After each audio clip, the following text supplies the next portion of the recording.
Kenya and Africa face a new reality, one where donor funding is no longer guaranteed. With global aid shrinking and policy shifts in the United States and Europe, Prime Cabinet Secretary Musalia Mudavadi is urging the continent to rethink its future. In his address during the Africa Exchange convening in Nairobi, he called on leaders to embrace efficiency, fight corruption, and revive the true spirit of Harambee.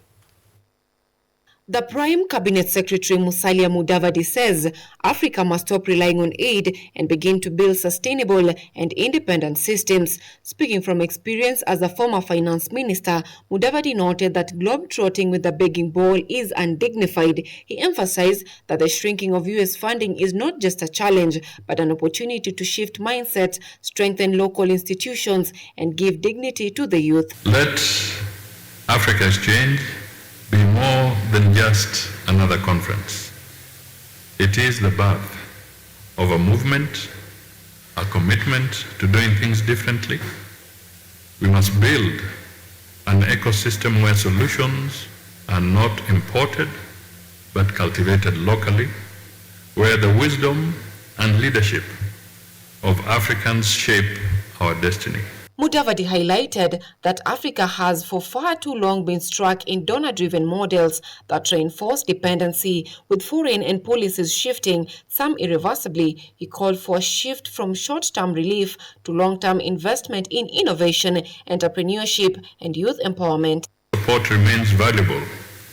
Africa must now leverage its ingenuity and partnerships to bridge the gap between its needs and available resources. With over 70% of Africa's population under 30, the Prime Cabinet Secretary says the future lies on young people, but without capital, mentorship, or access to markets, their potential remains untapped.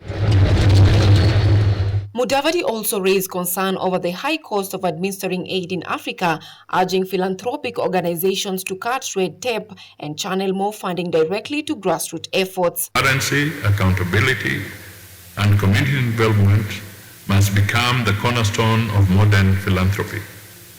Governments, private sector partners, and funders must work together to cut waste and ensure that every dollar delivers maximum impact to the target beneficiary. As foreign aid continues to shrink, Kenya and Africa are at a crossroads. Will the continent continue depending on the outside world, or will it rise to build its own path? Anyango Sylvia, KUTV.